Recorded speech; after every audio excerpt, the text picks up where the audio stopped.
की बारिशों और मुमकिन सैलाब के दौरान हंगामी सूरत हाल से निपटने के लिए पाकपतन में रेस्क्यू एहलकारों ने फर्ज शनासी का मुजाहिरा किया और फर्जी मशकों का मुजाहिरा किया, जिसके दौरान पानी में फंसे अफराद को निकालने का अमली नमूना भी पेश किया गया।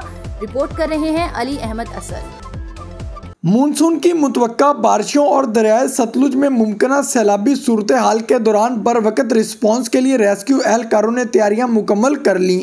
पाकपतन में फर्जी मशकों के दौरान तैयारियों के अमली नमूने पेश किए गए। District emergency officer doctor Ehtesham मजर कहते हैं, 2 मॉक एक्सरसाइज का भी इनकाद किया, जिसमें डिस्ट्रिक्ट के तमाम अदारों ने शिरकत की। एक्सरसाइज का मकसद फ्लड रिलेटेड इक्विपमेंट्स को जांचना और जितने भी गवर्नमेंट के डिपार्टमेंट्स हैं उनके कोऑर्डिनेटेड रिस्पांस को चेक करना था। किसी भी डिजास्टर से निपटने के लिए हम वक्त तैयार। दही इलाकों में रेस्क्यू के अमल को आसान बनाने के लिए रजाकारों को भी तरबियत दी गई ताकि वो अपने इलाकों में हंगामी सूरत हाल के दौरान मकीनों की मदद कर सकें। जो कम्युनिटी का रोल होता है हादसात को डील करने के लिए, फ्लड इवैक्यूएशन या फ्लड से मुतासरा लोगों को निकालने के लिए उस नहज पे भी काम हो रहा है। और जो फ्लड प्रोन एरियाज़ की जो कम्युनिटी इमरजेंसी रिस्पांस टीम्स हैं उनको भी फ्लड के हवाले से मुकम्मल तैयारी करवा चुके। रेस्क्यू हुकाम के मुताबिक फर्जी मशकों का मकसद तमाम अदारों का राब्ता, आलात की तैयारी और दुरुस्तगी की तस्दीक है ताकि हंगामी सूरत हाल से बरवकत निपटा जा सके।